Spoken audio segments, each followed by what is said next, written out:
ओम नमो भगवते वासुदेवाय। ओम नमो भगवते वासुदेवाय। ओम नमो भगवते वासुदेवाय। ओम नमो भगवते वासुदेवाय। ओम नमो भगवते वासुदेवाय। ओम नमो भगवते वासुदेवाय।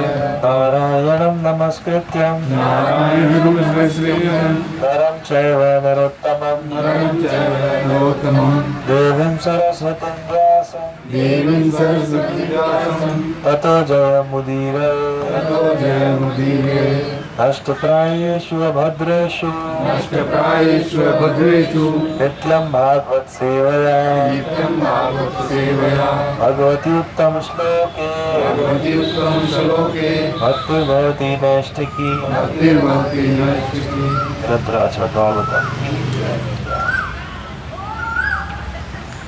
स्कंद 4 अध्याय की श्लोक संख्या 6।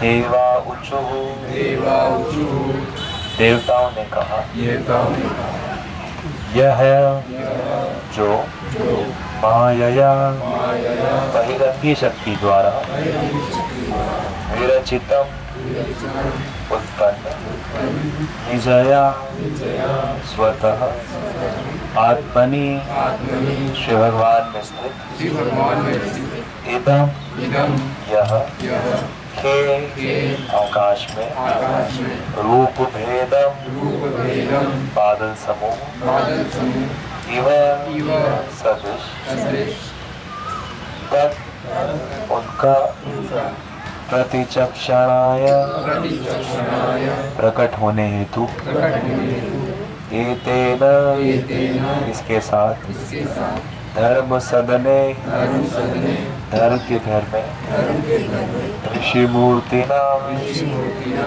ऋषि के रूप द्वारा ऋषि के रूप द्वारा अद्य आज प्रादुश्चकार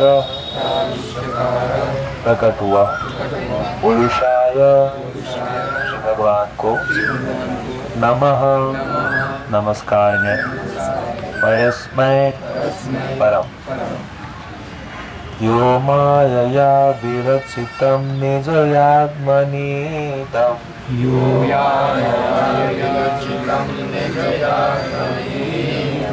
हे रूप भेदमिव तत्प्रतिचक्षणाय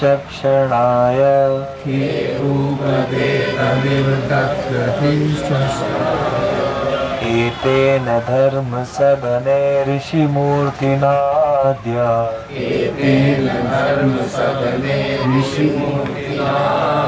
प्रादुश्चकार पुरुषाय नमः परस्मै पुरुषाय नमः।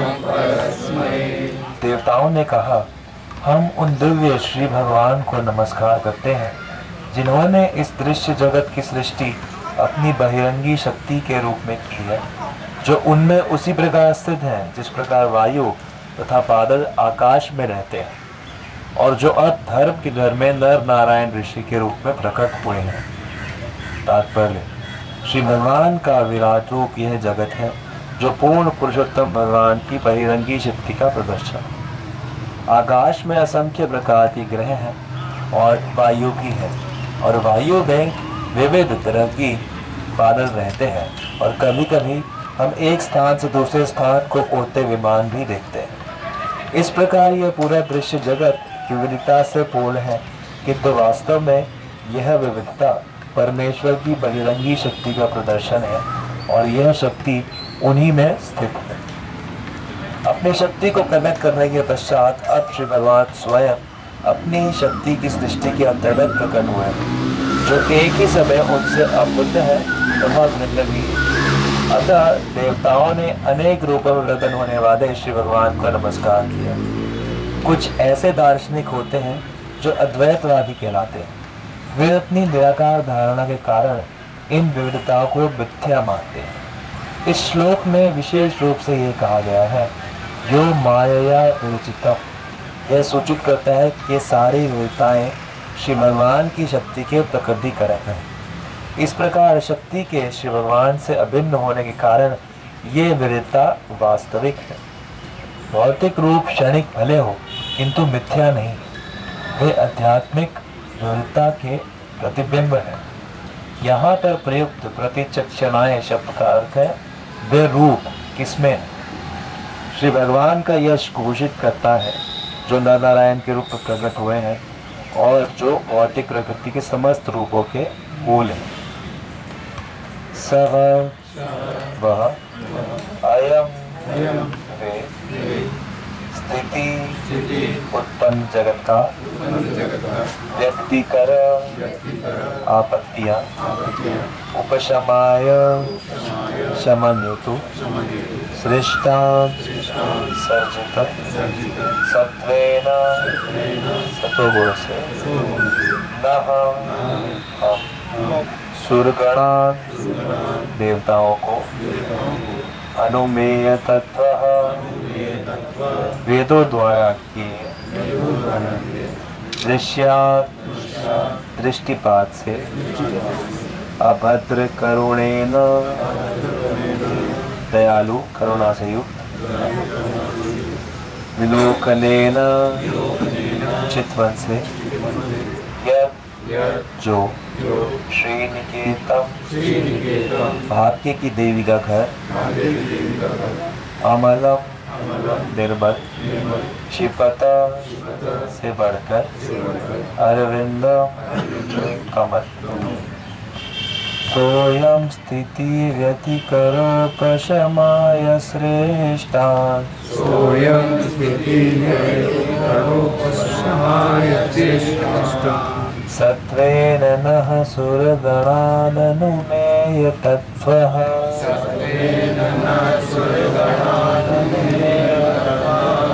दृश्याददप्रकरुणेन विलोकनेन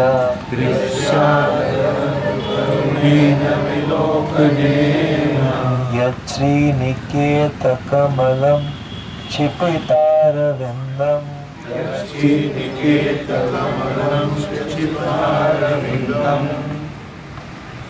वे पूर्ण पुरुषोत्तम भगवान जो वास्तविक रूप से प्रामाणिक वैदिक साहित्य द्वारा जाने जाते हैं और जिन्होंने सृजित जगत की समस्त विपत्तियों को विनष्ट करने हेतु शांति तथा समृद्धि का सृजन किया है, हम देवताओं पर कृपापूर्ण दृष्टिपात करने हेतु कृपालु।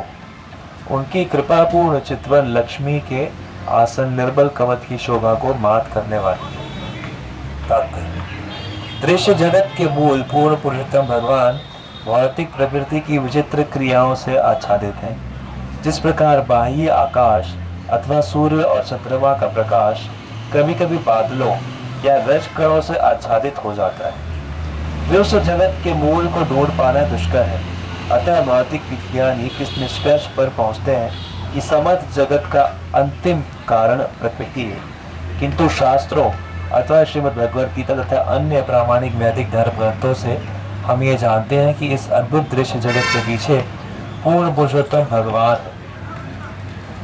और दृश्य जगत के नियमों को बनाए रखने तथा सत्वगुण में स्थित व्यक्तियों के नेत्रों में दिखाई पड़ने हेतु श्री भगवान अवतरित होते हैं। वे इस दृश्य जगत के सृजन और लय के कारण हैं, इसलिए देवतागण उनकी दया दृष्टि चाहते हैं जिससे उन्हें आशीर्वाद मिल सके। तो यहाँ पर भगवान नर नारायण धर्म और मूर्ति के घर में प्रकट हुए हैं। ध्यान देने की बात है, अभी पहले भी चर्चा हुई कि कैसे ब्रह्मा विष्णु महेश भी 3 रूपों में अवतरित हुए, लेकिन उस समय ऐसी प्रार्थनाओं का वर्णन नहीं आता और यहाँ पर आता है, क्योंकि शास्त्र आचार्य ये बताते हैं कि सभी अवतार तो भगवान के हैं, लेकिन जितने भी स्वरूप अवतार सब जो भी होते हैं उनमें कुछ आंशिक शक्ति होती है। किसी अंश में कुछ कम होती है, किसी अंश में कुछ ज़्यादा होती है। कोई अंश के भी कला होते हैं, कुछ विभिन्न अंश होते हैं। जैसे कई बार भगवान के 6 प्रकार के अवतार बताए गए। कौन कौन तो 6 प्रकार के, किसको याद है? कौन सा पहले कौन सा बोला? युग अवतार, सत्यावेश अवतार, पुरुष अवतार, वीरावतार, अवतार, परमत्तर अवतार। 6 प्रकार के भगवान के अवतार होते हैं। तो उसमें से जो शक्त्यावेश अवतार होते हैं वो भगवान के विभिन्न नाच होते हैं। जैसे अभी पिछले 3 अवतार आए, जो दत्तात्रेय जी, सोम और दुर्वासा मुनि थे, तो उनको हम सत्यावेश कह सकते हैं, क्योंकि वो विभिन्न अंश जीवों को विशेष शक्ति रूप प्रदत्त करके भगवान प्रकट होते हैं। फिर कुछ कुछ होते हैं भगवान के जो पुरुष अवतार होते हैं, जो नारायण रूप से भगवान सृष्टि करने के लिए लेते हैं। गुण अवतार होते हैं, जो ब्रह्मा विष्णु महेश है, प्रकृति के 3 गुणों को नियंत्रित करने के लिए। युग अवतार होते हैं, जो युग का धर्म स्थापित करने के लिए होते हैं। जैसे यज्ञ भी भगवान ही थे, और वो यज्ञ पुरुष ऐसा बताया जाता है कि वो युग धर्म की स्थापना करते हैं त्रेता युग में। फिर किसी प्रकार से मनवंतर अवतार होते हैं, जो हर एक मनु के साथ उस मनवंतर का ध्यान रखने के लिए होते हैं। और लीला अवतार होते हैं, जो भगवान कोई विशेष लीला करने के लिए प्रकट होते हैं। जैसे अभी नर नारायण प्रकट हुए, विशेष लीला करेंगे। यहाँ नरसिंह भगवान प्रकट होते हैं, विशेष लीला करते हैं। और पूर्ण पुरुषोत्तम भगवान श्री कृष्ण जो है, जब वो प्रकट होते हैं, तो उनके अंदर ये सारे अवतार, ये सारी शक्तियाँ जो है साथ में प्रकट होती हैं। तो इसीलिए यहाँ पर जो नर नारायण भी प्रकट हुए हैं, तो भी एक विशेष अवतार है भगवान की। इसलिए देवता लोग यहाँ पर जो है उनसे प्रार्थनाएं कर रहे हैं और यहाँ पर वंदन कर रहे हैं, क्योंकि देवताओं का जो संबंध है वो सृष्टि से, सृष्टि को ध्यान रखना है, सृष्टि की चीज़ों का। जैसे हम सब प्रार्थना करते हैं भगवान से, तो क्या करते हैं, भगवान हमारे घर में सब ठीक रहे, हमारे परिवार वाले सब ठीक रहे, हमारे परिवार वाले भक्त बन जाए। जो भक्त खड़े हो जाते हैं वो क्या प्रार्थना करते हैं कि हमारे परिवार वाले भक्त बन जाए। तो ऐसी प्रार्थना करनी चाहिए सबको। जिसका जिससे संबंध है, उसके संबंध में ही प्रार्थना जब व्यक्ति करता है, तो उससे उसका संबंध धीरे धीरे शुद्धिकरण होता रहता है। जैसे अभी सुबह ही कथा सुन रहा था एक भक्त की, तो वो एक भक्त थे, उनका जो बालक था बड़ा ही उद्दंड था, बड़ा चंचल और बड़ा शैतान। तो वो बड़े दुखी रहते थे। दुखी इसलिए रहते थे कि मैं इतनी भक्तों की सेवा करता हूँ, प्रयास करता हूँ, लेकिन अब मेरे आगे ये मेरा बालक ये तो करेगा नहीं, और जब यही इतना उद्दंड है तो फिर इसका जो आगे बालक होगा वो पता नहीं कैसा होगा। तो उनको बस यही चिंता लगी रहती थी कि जैसे सामान्य लोगों को क्या चिंता होती है कि भाई हमारा बेटा है, हम इसके लिए कितना पैसा छोड़ के जाएं। अधिकतर लोग इसी उसमें लगे रहते हैं ना पूरा जीवन, भाई पैसा जमा कर रहे हैं इसलिए अपने बुढ़ापे के लिए, बुढ़ापे के बाद जो प्रॉपर्टी पैसा बच जाएगा वो हमारे बच्चों के काम आएगी। लेकिन भक्त लोग ऐसा नहीं करते। भक्त लोग, शास्त्र कहते हैं कि पूत कपूत तो क्यों धन सच्चे, पूत सपूत तो क्यों धन सच्चे। सबने सुना है कि भाई अगर पुत्र, अगर संतान अच्छी है तो भी ज्यादा इकट्ठा करने का क्या फायदा, तो अपने आप अपने भाग्य से करने की। और अगर अच्छी नहीं है तो भी क्या फायदा, तो अगर इकट्ठी करके भी जाओगे उसको भी वो व्यर्थ करेगी। तो इसीलिए शास्त्र कहते हैं कि व्यक्तियों को प्रयास करना चाहिए कि जितना धन है अधिक से अधिक भगवान की सेवा में लगा दें। गृहस्थों के लिए नियम है थोड़ा सा संग्रह का, उतना थोड़ा इमरजेंसी बचा के रख लो, लेकिन अधिक से अधिक प्रयास करो भगवान की सेवा में लगाने का। उससे क्या होता है कि उससे अपनी पिछली पुश्तों का, अपनी आने वाली पुश्तों का, सबका कल्याण हो जाता है। तो वो ऐसे ही रहते थे और चिंता उनको ये थी कि चलो अभी जीते जी तो सब धन लगा दूंगा, लेकिन मेरे जाने के बाद ये तो मेरा पुत्र सब बर्बाद करेगा। तो यही बस भगवान से प्रार्थना करते रहते कि प्रभु भक्त बन जाए, इसी तरह से भक्त बन जाए। तो भगवान की लीला कैसी हुई कि वो इतना शैतान था तो सेना में भर्ती हो गया। सेना में शुरू में तो भर्ती हो गया, बड़ा मजा आया कि अच्छा है। और करते करते जब युद्ध आया, तो युद्ध जब उसने सामने देखा तो उसकी हालत खराब हो गई, और अब मरने के डर से उसे अपने पिता की याद आ गई और पिता की भक्ति की याद आ गई। तो भगवान से अब उसकी बुद्धि थोड़ी सी सुधरने लगी कि हाँ भैया, मृत्यु को देखकर व्यक्ति कई बार या कभी कुछ खतरा सामने होता है तो भगवान की याद आती है। तो उसने भगवान को याद करना शुरू कर दिया, भगवान का नाम लेना शुरू कर दिया, पिताजी को याद करना शुरू कर दिया। और करते करते युद्ध करना शुरू करती है कि भाई प्रभु अब इस बार बचा लो, बच गया तो अब सेवा में लग जाओ। तो भगवान की ऐसी कृपा थी कि उनकी सेना कमजोर होते हुए भी वो जीत गए, और ये जो बालक थे ये, तो ये किस चीज के प्रभाव के कारण हुआ? ये उनके पिता की प्रार्थना के कारण।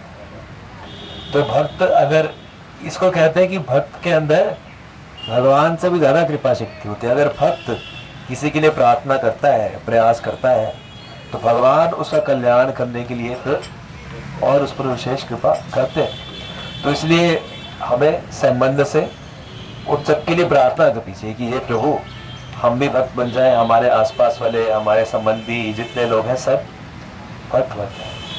तो देवता भी इसी प्रकार से जिन चीजों से उनका संबंध है, उनके संबंध से जोड़ते हुए भगवान से प्रार्थना कर रहे हैं कि भगवान, ये सृष्टि जिसके हम अलग अलग तत्वों के कंट्रोलर कहने को है, ये सब बनाने वाले आप हैं, और ये सब आपकी शक्ति है, ये हमें याद रहे और हम इसी प्रकार से आपकी सेवा कर सकें।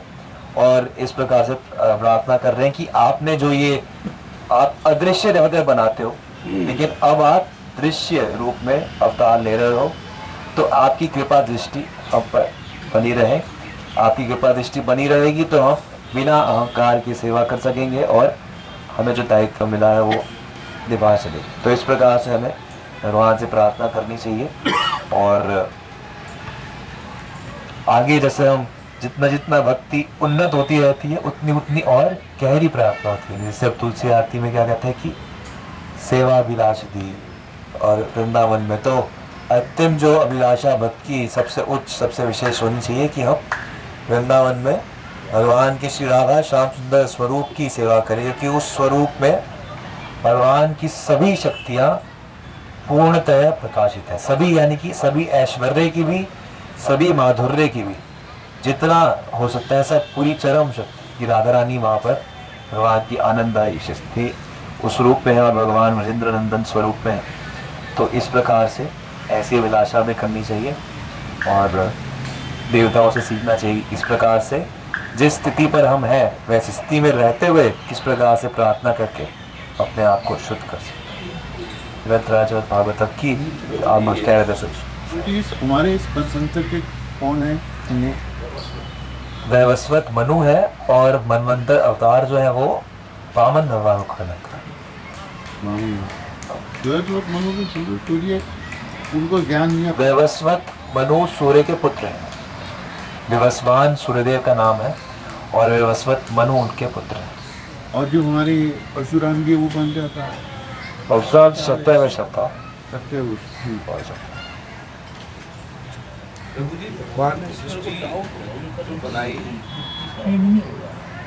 नहीं है कौन ये कि ये, हाँ इतना ही, यही रखी हुई है। हाँ भगवान ने सृष्टि बनाई अपने के या अपर क्यों बनाई? हमारे लिए हमने चाहत करी या भगवान की इच्छा? तो भगवान की इच्छा ये है कि सभी जीव आनंद में रहें और वो भी आनंद का आस्वादन करें।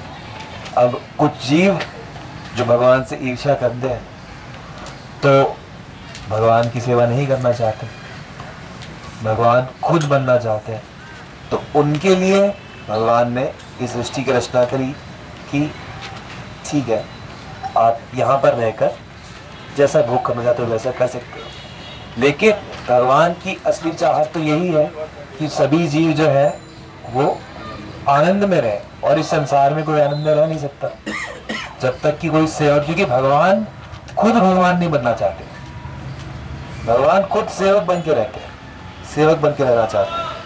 तो भगवान जानते हैं कि संसार में तो कोई खुश रह नहीं सकता, तो इसीलिए सृष्टि इसलिए भी बनाते हैं। एक भगवान ये भी कर सकते हैं कि ठीक है, तुम नहीं सेवा करना चाहते तो तुम निराकार में लीन रहो, कुछ मत करो। लेकिन भगवान फिर भी सृष्टि इसलिए बनाते हैं कि इसमें भगवान का भी एक आनंद ऐसे छुपा हुआ है कि यहाँ पर जीवों को अनुभव मिलता है, और वैदिक ज्ञान मिलता है, भगवान अवतार लेते हैं, भगवान और भगवान के भक्तारा समझाते हैं कि भाई असली आनंद भगवान की सेवा में है। तो इसलिए यहाँ पे दोनों प्रयोजन है भगवान के, कि जो जीव है जो भगवान से पृथक रहना चाहते हैं तो उनको भी उनका स्पेस दिया जा सके, लेकिन बीच में अपना आनंद भी छुपा हुआ है कि जो जीव विमुख है वो किसी तरह से बेदरफ मोड़कर अपने आनंद को प्राप्त करके आए। कौन से थे खुद ही पहले थे भगवान के धाम में? भगवान के धाम में नहीं कह सकते, क्योंकि भगवान के धाम में जो भी होता है तो ऐसे कहते हैं कि वो माया में नहीं गिरता। यत् गत्वाना निवर्तन्ते तत् धाम परमं मम। तो या तो हम में से कोई लोग भगवान के ऐसे भक्त हैं जो कि भगवान की सेवा के लिए आए हुए हैं, ये ऐसा हो सकता है कि आप में से कोई नहीं प्रचार करना है, बंदे बनवाने हैं भाई, तो भगवान कुछ कुछ भक्तों को ऐसे भेजते हैं। तो ऐसे अगर भगवान के नाम से कोई आए हुए हैं तो वो ऐसे भगवान की सेवा के लिए आए हुए हैं। और जो अब जैसे बदजीव हो सकते हैं तो वो फिर ऐसा कहते हैं कि वो शुरू से ही निराकार में ही रहे, यानी कि उनको बस भगवान ने सेवा का मौका दिया लेकिन उन्होंने स्वीकार नहीं किया इच्छावश, तो इसलिए वो निराकार में ही रहे। वो भगवान के धाम तक कभी पहुँचे नहीं। वो भगवान के धाम और भौतिक संसार के बीच में जो गिरजा नदी या ब्रह्म ज्योति है वो केवल वहीं तक सीमित है। तो प्रभु जी उनको जो फिर आनंद अनुभव ही नहीं निराकारी होता? उनको है, लेकिन होने वाले आनंद का अनुभव नहीं है जो भक्तों को, वो तो है ही। इसीलिए वैष्णव आचार्यगण बार बार निराकार का खंडन करते हैं। प्रभुपाद जी ने आज भी ऐसे कहा कि उन्हें मायावादी कहते हैं। मायावादी इसलिए नहीं कि वो माया के पीछे पड़े हैं, लेकिन मायावादी इसलिए कि वो भगवान के स्वरूप को भी माया का बना हुआ मानते हैं। तो इस कारण से उन्हें जो है भगवान की सेवा का जो दिव्य अनुभव है उससे वो वंचित रह जाते हैं। तो यही चीज़ ब्रह्मा जी भी कहते हैं कि ब्रह्मा जी दशम स्कंद में कहते हैं, ये अरविंदाक्ष, पूरा श्लोक भूल गया मैं, 10वें स्कंद के दूसरे अध्याय में ब्रह्मा जी अपनी प्रार्थना में कहते हैं कि जो लोग विमुक्त मानी ना, कि अपने आप को मुक्त मानते हैं निराकार में लेकिन आपकी सेवा नहीं करते, तो वास्तव में वो असली आनंद वो नहीं जान पाते। तो ये चीज़ सभी आचार्य भी कह रही है। हरे कृष्णा। तो ये प्रार्थना है भक्तिविनोद ठाकुर के द्वारा, ये कृष्ण मुरारी आप हमारे मन में सदैव रहो और हम मन में आपकी विशेष रूप से सेवा करें।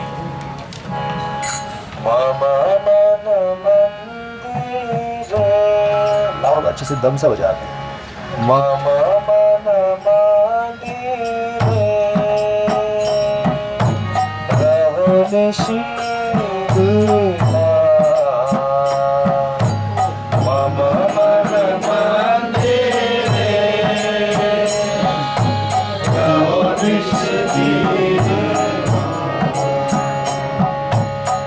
Krishna Murari Shri Krishna Murari Krishna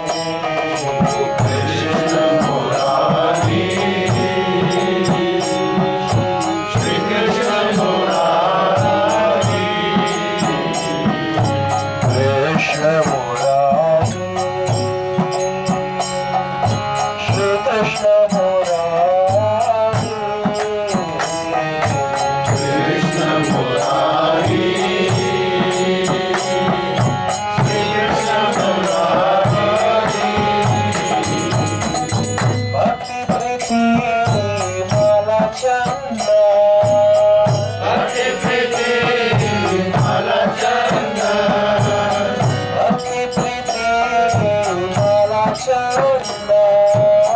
Happy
Shri Krishna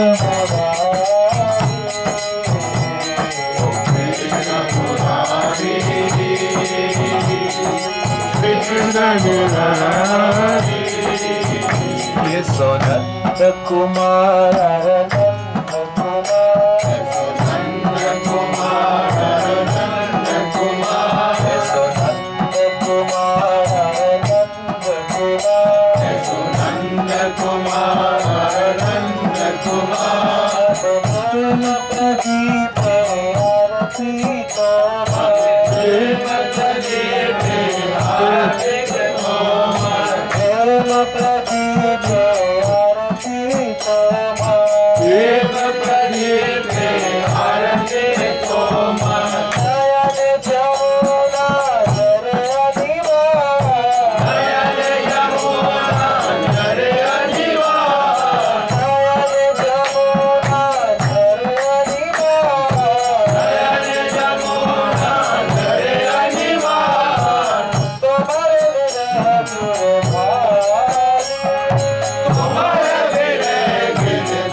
Krishna Murari Krishna Murari Krishna Murari Shri Krishna Murari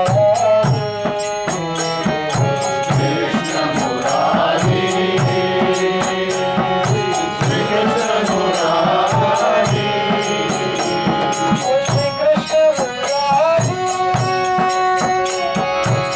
Krishna Murari Krishna Murari